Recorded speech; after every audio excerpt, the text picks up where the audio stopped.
Si Benamin Abalos Jr. Ako po ay isang abogado. Ako'y graduate ng Ateneo Law School. At ako po ay naging konsihal. Ako'y naging alkalde ng lungsod na Mandaluyong. Ang Mandaluyong po ay nung araw ay isa sa pinakamaliit na lungsod sa buong Metro Manila. Ang aming area ay 1,120 hectares lamang. Tatanggalin mo ang welfare bill dito na wala kaming tax. Ganun din po ang 6 hectares, 120 hectares ng wakwak, recreational, 6 hectares po ng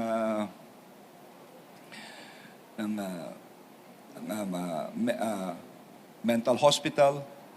Aabot po ito ng halos talagang napakaliit lang. Wala pa hong 900 hectares. Pero bagkus, maski maliit kami nangarap. At nung panahon ko po, ilang presidente ang nag-award sa amin. Inawardan kami ni President Aquino Pinoy ng Most Child-Friendly. Inawardan ako noon ni Pangulong Erap sa Malacanang ng Apolinario Mabini Award dahil kami ang unang-unang nagkaroon ng opisina para sa may mga kapansanan. Kami may pinakamataas na Nutrition Honor Award, the highest award for nutrition. At dahil po rito, alam namin may connection na nutrition dahil kailan lamang ang Mandaluyong ang nag-number 1 sa National Achievement Test for high school. Ibig sabihin yung mga matatalinong bata. No? Sumunod po dito ang tinatawag na Seal of Good Local Governance, ang pamantayan ng mga gandang pag-govern na isang lugar. 7 taon po ito, sunod-sunod ang Mandaluyong na binigay ng DILG. At kami pinarangalan ng United Nations Public Servants Award. Ito po ito sa Medellin, Colombia. Kami rin po ang pinarangalan na Most Business-Friendly City in the Philippines ng Philippine Chamber of Commerce. At ng Galing Pook Award, 2 beses po ito. At time's up. Time's up. Sige po. Sorry. At tanong na po, sir, sa video. Okay. We go with John, inquire.net. Sec, good morning po. Magandang So may we clarify, sir, are you now deemed resigned as the LG chief? Tama po yun. Kanina po, pag-file ko ho ng aking Certificate of Candidacy, deemed resigned na po ako. Sino po, sir, kapalit po ninyo? Sa ngayon po ay malamang OIC po muna ang pansamantala, pero antayin po natin ang anunsyo ng Malacanang po dito. Thank you, sir. Michael Rogas, Radyo Pilipinas. Hi, Secretary. Magandang umaga po. Magandang umaga. Michael Rogas po from Radyo Pilipinas. Sa 3 taon po ninyo bilang kalihim po ng DILG, napakarami po ninyo mga accomplishment. Paglaban sa illegal na droga, pagpapalakas po sa kampanya, laban po sa krimen, paghahanap po ng mga wanted person. Marami po mga local leaders ang nagsasabi, bakit daw po kagad kayo umakyat sa Senado at bakit nyo po iniwanan agad ang DILG na sana ay mas marami pa po kayong accomplishment na magagawa sa mga susunod na mga panahon.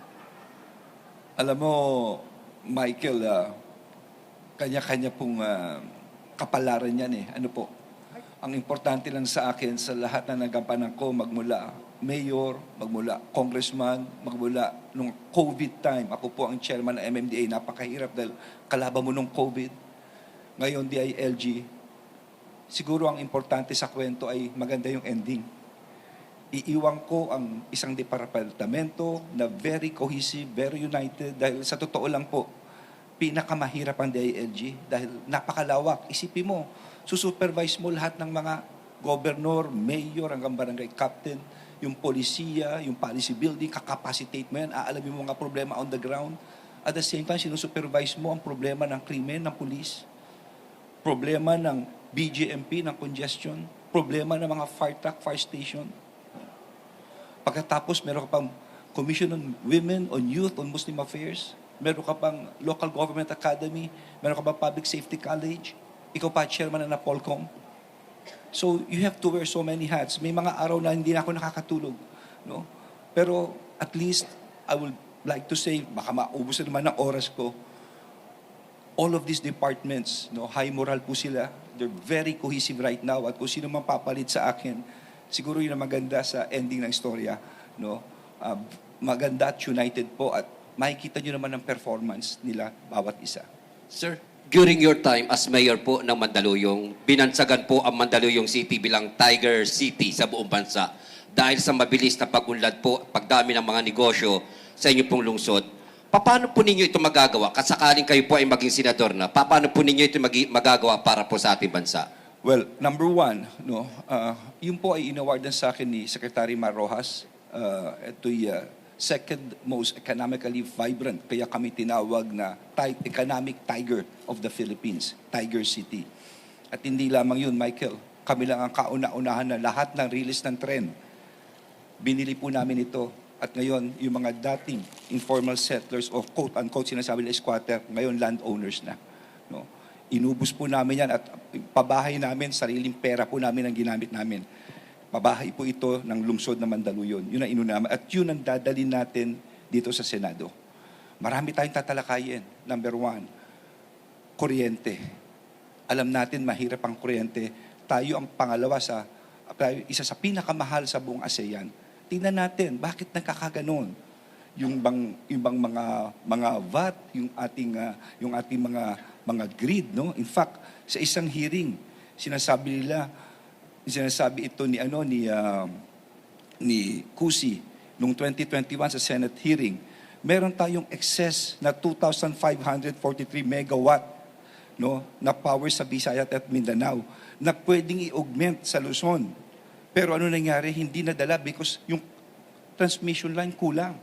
Hindi ba? Isipin mo kung bumaba ang kuryente mo. This will mean dadami manufacturing, dadami po ang trabaho. At pangalawa, siguro tignan din natin ang agrikultura. Ang ating mga farmers. Ito'y gusto kong tutukan. Magandang ginagawa ng ating mahal na Pangulo, si Sakiko, no? Unang-una na magsasaka. Magpa 5-6 yan, uutang yan, sigurado. Siguro, importante tulungan natin yung ginagawa nilang ngayon. Gagawin nilang 2% tingin ko maganda yan. Institutionalize na natin para mawala sa lahat sa magsasaka. Incentivize natin ang mga lupang agrikultura dahil baka mag-convert sila. Kung kailangan babaan mo realty tax, babaan mo. No? This is the kind of things na kinakailangan natin. It is what is called that's food sustainability. No? So yun, malapit sa sikmura, pagkain, kuryente, at higit sa lahat. Kung saan ako ngayon ang DILG governance. Ano ito? Yung Local Government Code 1991 pa yan. Yan ang Biblia ng lahat ng ng istruktura ng gobyerno. Pero luma na, nakikita natin depekto. Nakalagay dito ang barangay, ang papagawa ng barangay road. Hindi na po pwede yun. Yung polisiya sa agriculture, din-evolve natin, effective ba ito o hindi. Sa kalusugan, sinasabi rito, lahat ng probinsya kailangan may tertiary hospital. Sabi ng code. Pero hindi lahat pinanganak ng mayaman. May mga probinsyang mahihirap. Hindi nila kaya ito.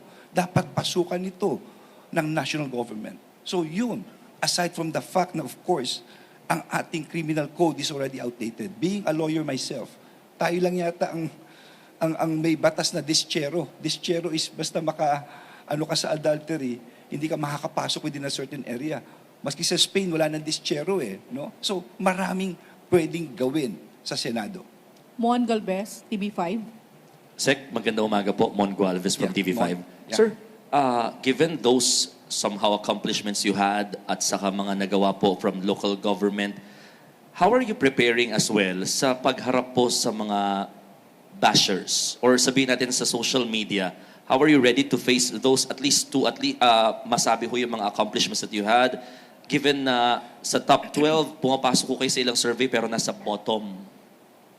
Well, ako'y naniniwala na unang-una bagong mukha po ako. No? Ang aking first time na may abalos na papasok po sa politika. Given yan Pero naniniwala naman ako mapanuri ang ating mga botante. No?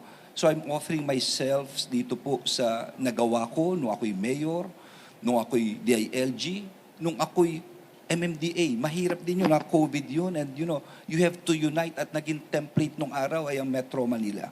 Bashers, wala akong problema sa bashers. Basta alam mo sa puso mong tama ginagawa mo. Kung lahat ng bashers sa asikasuhin mo, hindi mo mapupuntahan ang pupuntahan mo.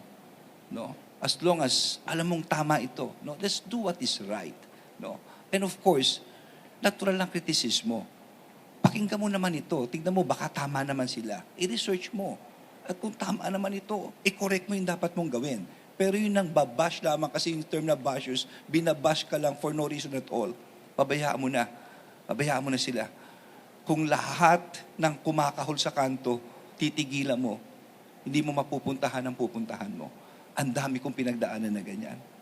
At hindi ko sila pinansin. Ang importante, mission accomplished, nagawa ko po yung dapat ko magawa. Okay. Maraming salamat po. Maraming salamat po, Secretary. Sir, one last photo off sa gitna po.